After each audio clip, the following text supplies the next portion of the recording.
The words you speak after I am shape your identity, and your identity shapes your reality. If you had met me back in my 40s, I would tell you I am a teacher. I taught at school for 18 years. I am a wife. I was married for 20 years. I am a mom. I have 2 amazing kids. But in my 40s, everything shifted. I left the classroom and I was like, well, what am I doing now? I'm not a teacher anymore. I got separated and divorced in my 40s. So that completely shifted. I was no longer a wife. I was a divorced single woman in her 40s. And then my kids went to college. And if you've been through empty nest, you know what that feels like. In midlife, when so much is shifting, the I am statements help you show up as the woman you are becoming, not the woman you felt like you've lost. So my old I am statements and maybe your old I am statements from younger you, it's time to change those and upgrade them to reflect where you're going now. Welcome back to the Menopause Method. My name is Cam Allen, and I can't wait to talk about the I am, changing your identity in midlife. It's okay to blow up your life. I kind of feel like menopause is this gateway to do that. And I am statements are so powerful. They are incredibly powerful because they speak directly to your identity, and your identity drives your behavior. They matter so much because your brain loves consistency. When you say, I am, your subconscious mind treats it as a blueprint. Your brain starts looking for ways to prove that it's true, even if your I am statements are not helpful. For example, if you say, I am not a morning person, your brain's going to look for that snooze button versus the sunlight, morning light, which actually helps you sleep better at night. I am statements bypass logic and go straight to the belief. When you say, I am strong, that is very different from I want to be strong. The first one is something you are. I am strong. Where the other one is something that you hope for. I am locks it in because it's part of your belief system. I am statements also shape your self-image. And guess what? Then your actions follow. If your identity is, I am someone who chooses herself, you're more likely to book that workout or say no to that invitation that you know is going to drain you. Or maybe turn off the TV and go to bed on time versus saying, I am tired, I am behind, which leads to, scrolling and more snacks. I am statements help you rewrite the old scripts. Believe me, midlife is full of these shifts. Physically, your body's changing. Emotionally, you're like having all of these emotions bubble up. Many of them are unresolved and it's time for them to get resolved. And mentally, see, these I am statements let you anchor into who you are becoming, not what you used to be or not what society expected you to be. Identity is the root of your behavior.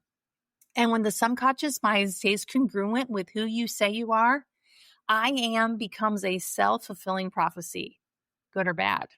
So today it's a chance to look at your I am statements and make sure they are leading you in the direction that you want to go. This is especially crucial in midlife when roles and your routines and your body are all changing. Today, we're going to take a look at how the I am statements show up in each of the 4 bodies, your mental, emotional, physical, and spiritual bodies, and some clues to know that your current I am statements, your current directions for your body aren't aligned and how to change that. When your physical body is out of alignment, you may be saying, I'm tired, I am past my prime, I am old, all that negative stuff. See, your physical identity impacts your energy. Like, why would you want to go work out if you think you're old and your achy knees and hips and all the things? Why would you want to go work out if that's what you believe and that is your operating system? You see, your I am statements regarding your physical body will help you be more consistent with your workouts, your energy, and all the things.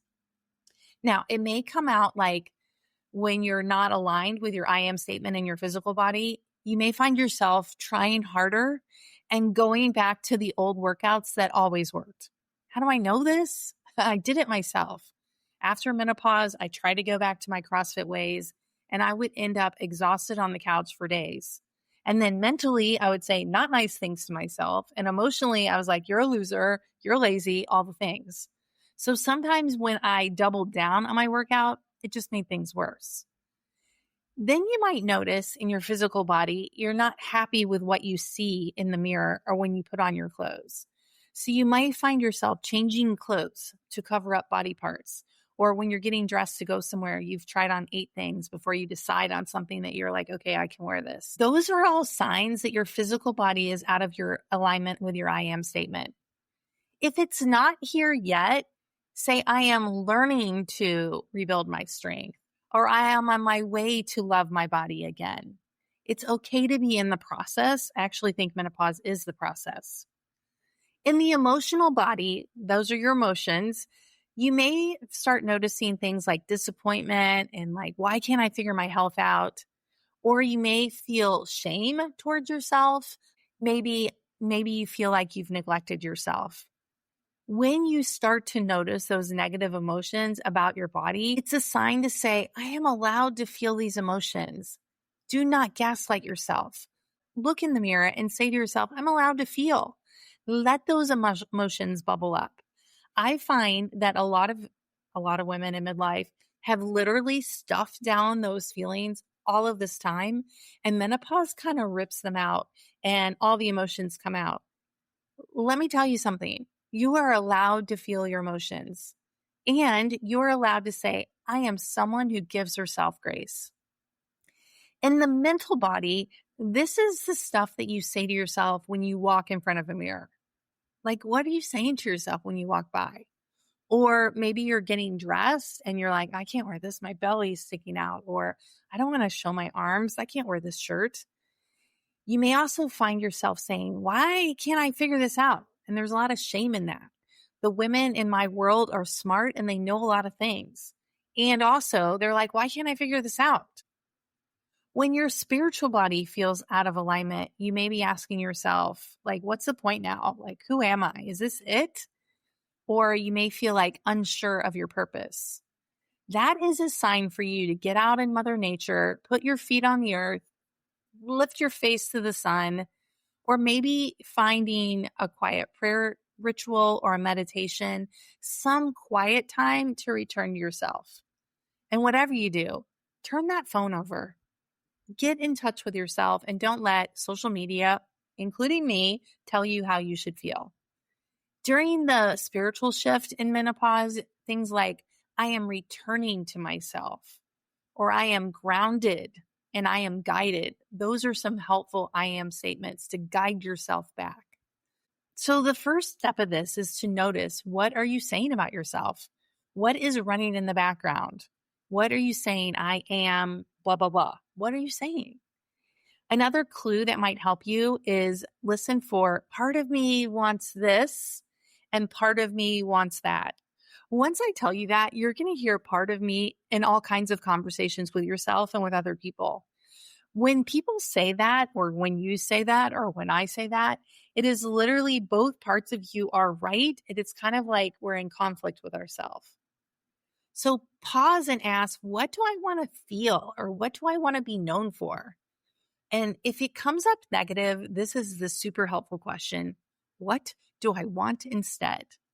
And let the answer bubble up, because again, your unconscious mind has your blueprint for perfect health.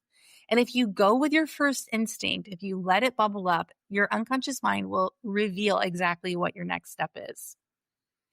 Next, choose one small shift. Even if it's, I'm learning to, that's really powerful. If it's not here yet and you don't believe I am strong, you could say, I am learning to be strong. And if that feels right, then go for it. Play with the words until it resonates with your soul. So I'm really curious, what identities are you shedding? What identities are you stepping into? You don't have to become someone else. Menopause is literally coming home to you. I invite you to journal or even talk to your phone and do a voice note and start practicing I am statements and feel which ones like bubble up and like make you excited. If you're looking for support to rewrite your story, the Menopause Minis will help you embody a new I am in just 10 minutes of strength training a day. And if you need help choosing yourself again, check out the quiz in the show notes. And then finally, if you're looking for one-on-one support, you can apply for coaching below. I work with a very small group of women at a time, and it needs to be aligned for you and me. So we would do a clarity call to see if we match up. Send me a message on Instagram. I can't wait to hear how your I am statements are shifting. If you found this episode helpful at all, be sure to hit the follow and subscribe button. And do me a favor, if this episode helped you in any way, stop over on Instagram and say hi. And also hit that follow button. Thanks for being here this week. Be sure to tune in next week for some more practical menopause help. Thanks for being here.